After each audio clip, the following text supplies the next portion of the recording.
This is DRF Race of the Day. Hi, everybody. Dan Illman and Mike Beer, the DRF Race of the Day for Wednesday, March the 3rd, race number 9 at Gulfstream Park. Let's throw up the field for a pretty competitive optional claiming affair. We are going 1.5 miles on the turf, 3 turns around Gulfstream Park's turf course. These are fillies and mares, non-winners of one other than the condition. $35,000 the optional claiming price. You can download free formulator past performances for this race on the Race of the Day event page at DRF.com. Access them, handicap along with us. A very competitive group, Mike. Margaret's Joy, the number 9 in here, is dropping out of the Grade 3 Endeavor Stakes, where she ran well at a pretty big price. Yeah, she did. I guess she's the horse to beat, Dan, just based off of her last couple of races. The distance, to me, is the real question here. I mean, you really have to try to figure out who is going to get to 1.5 miles to sort of lead you in the right direction in this race. Agree 100%. That could be the key handicapping factor in this race. Let's put up the Timeform US Pace Projector. The 11 Juliana adds blinkers, stretching out from a couple of mile races. This horse has some tactical speed. I do have a feeling that we'll see speed from the 7, however. That horse looks like she wants to be forwardly placed. My Last First Kiss. Yeah, I mean, I'm not going to, disagree with the pace projector, Dan. I don't know how the pace is going to play out necessarily. Neither one of the 7 or the 11 are necessarily speed horses, but the pace isn't supposed to be fast. Personally, if the 6 horse in this race, What Does a Shark Say, was mine, I would be telling the Joe Bravo to put that horse on the lead. The number 1 Lido Key is going to be coming from mid-pack in all likelihood, and you always have to beware Michael Maker-trained horses when they stretch out in distance. Lido Key has been in very good form. She's won her last 2 races against weaker competition, including this effort earlier in the Gulfstream Park meet against condition-claiming foes. She worked out a nice trip in here, Mike. She's able to get to the outside, and she puts this field away in the final 16th of a mile. By Lemon Drop Kid, I think she has enough pedigree to get the distance. Yeah, she does have the pedigree to get the distance, and Maker's always dangerous stretching out. She got an absolute perfect trip in this race, but she also always looked like she was going to win, and she won very easily at the end. She could easily be 3 for 3 for Maker, Dan. Had a little bit of a trip first off the claim, and is 2 for 2 since then. A lightly raced filly with a lot of upside potential is the number 2, Cloud 10, trained by the always capable Tommy Proctor. Let's watch the maiden win at Tampa Bay Downs for her 4-year-old debut. Cloud 10 made a nice burst, I thought, Mike, to get to the lead in here, and she's going to draw away. She's by a top miler in Glen Eagles. We'll see if she can get a distance of ground, but it looks like she has a lot of upside potential. She wins this race easily. I like the way she was staying in this race too, Dad. It didn't look like she was, crying out for the wire there. So we'll see if she can get a little bit further. You mentioned that Glen Eagles was a miler. I mean, he was bred to go longer, but they didn't really go longer with him. On the dam side, this filly's all distance. This is the female family of Rags to Riches, Jazzle, a couple of Belmont winners, Breeders' Cup Marathon winner. This horse is bred to go long. One other thing about this horse that you might that could be interesting, Tom Proctor, look him up in Formulator. Last out maiden winners and turf routes, his numbers are excellent. And this horse has run well in both turf starts, and last time out was the farthest she's ever run, 1 1/8 miles. Mike mentions that pedigree, greatest honors pedigree as well. Passive Investing is the number 3. This horse is a big price, and deservedly so. 3rd start of the form cycle was 87 to 1 last time out. Connection's hoping this daughter of Tiz Now, a 2-time Breeders' Cup Classic winner, will just appreciate the distance in a major way. Maybe that could be the key for her, Dan. She started out, I guess, okay for Chad Brown in New York. I didn't think she was that good, but she ran some decent races. Maybe she can rebound to one of those with more distance. Last year for trainer Todd Pletcher, the number 4 Setting the Mood actually finished 4th in the Belmont Oaks, so a distance of ground seems okay for her. It just appears that she has lost her speed in her subsequent 2 outings. Her first start for this new barn really didn't show any speed, tried to come from way out of it. Another one has got to find her best. Yeah, we'll see if she can take a step forward. I'm not sure how good this filly actually is, Dan. She did no running last time. I think the 5 She Throws Heat is a little bit interesting in here. I thought she had a little bit of traffic trouble 2 starts back at Aqueduct. Her final start as a 3-year-old for Shug McGahee. Tried to weave her way in between horses. I thought she finished with some interest that day as the beaten favorite. Let's watch her seasonal debut for Shug at Gulfstream. And I know the pace was solid in here. She was left with a lot to do turning into the stretch. And once she fires on in the lane, she does come with a late kick.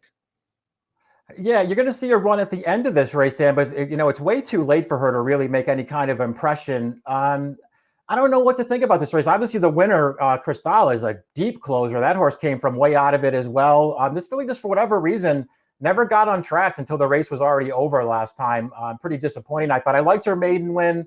I agree with you that she had a little bit of a trip two back. I was disappointed in her effort last time. Maybe the distance will help her out. And as Mike mentioned, that was a quality field. Perhaps this is a bit of a hidden class drop. Not only is the winner nice for John Kimmel, the runner-up came back to earn an 81 buyer in her next start when she was second at this level. The 6 is What Does a Shark Say? And Mike believes this horse could be forwardly placed, and she has shown that sort of speed in New York in the past. Last time out, she chased a pretty solid pace. It was the race we just saw. She finished a tiring second, but it was her first start off of a long, long layoff. Mike, she could benefit from that effort. Yeah, I think she could run better here. That was off of a layoff. And, personally, I didn't really love the ride that she got in that race. For whatever reason, taking her off the inside very early on and just keeping her, 3 or 4 wide around the track. I'm not sure what that was about. She ran fine last time. This is a mare who I was interested in a couple of years ago when she was just starting out for Toner. I thought she ran some really nice races. She was bad last year. I don't want to give up on her just yet. And I really feel like Bravo, if he can get her to the front in here, she could be dangerous.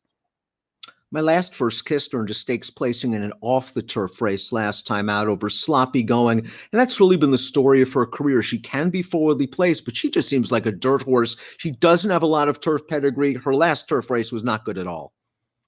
Yeah, she's hard to make any kind of reasonable case for in here.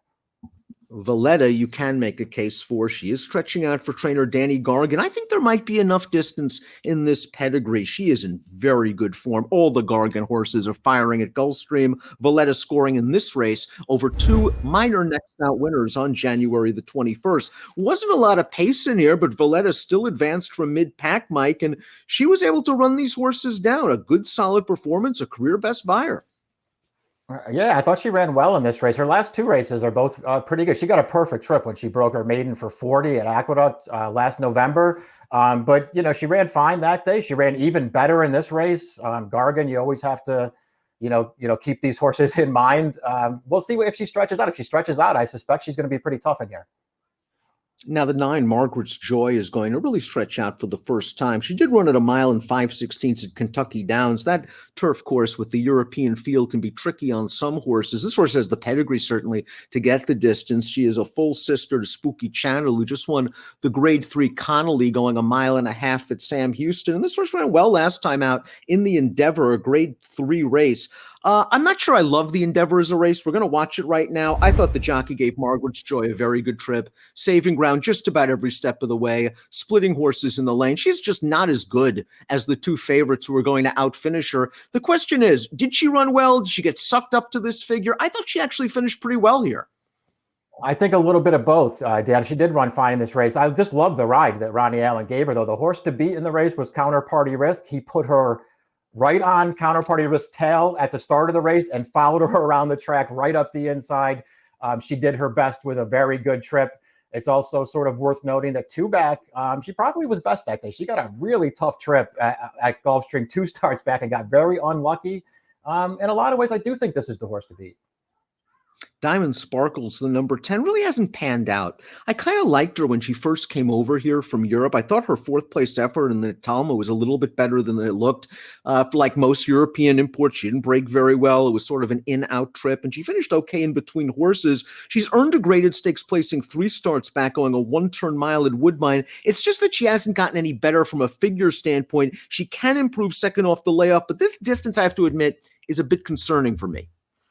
Yeah, I agree with all that stuff. I mean, maybe she's just going to be a good price in here, and it doesn't matter. You can take a shot with her because I think she has enough talent to win. I don't like her stretching out. I don't like that she hasn't really improved since she's gotten over here, and I don't like her last race. Some angles for the 11 Holiana. It's her 3rd start of the form cycle. She's adding blinkers, and it looks like she's in good form. Let's watch her race going 1 mile last month on February the 18th. She's making this wide bid on the turn. She did get some pace to run at in this 1 mile affair. She'll run an okay second. It seems like she's moving forward. It's a shame she's had a lot of layoffs in her career because she has shown a kick on occasion. Yeah, I thought she ran fine in this race too. This was a closer's race. She came widest. She's only second bested here, but I thought she ran fine. Back on pretty short rest here, Dan, just 2 weeks since that race, but maybe she'll handle the stretch out. Top pick time for our Wednesday race of the day, competitive race number 9 at Gulfstream. Mike's going with Cloud 10. Check out those free formulator past performances. Mike mentioned the stat. You can play around with Tommy Proctor's stats, but check out last out maiden winners in turf routes. This horse has a lot of upside. I really like her tactical speed as well. I like all that stuff too. I like her upside. I think she can get a good trip in this race. She's bred to handle the distance, Dan. And it feels like she could be an okay price. In a wide open race, I wanted a price.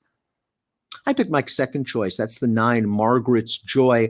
Again, she ran well in that classy race last time out. A little bit of trouble, as Mike indicated, 2 starts back. Don't love the fact that we're going to get a depressed price on her compared to her last few races, but she fits the race well. Holy Anna is interesting to me at a bit of a big price with the great veteran Edgar Prado aboard. Mike's going 2, 9, 6, and 5. I'm going 9, 11, 8, and 5. Wednesday's race of the day is the 9th at Gulfstream Park. Good luck.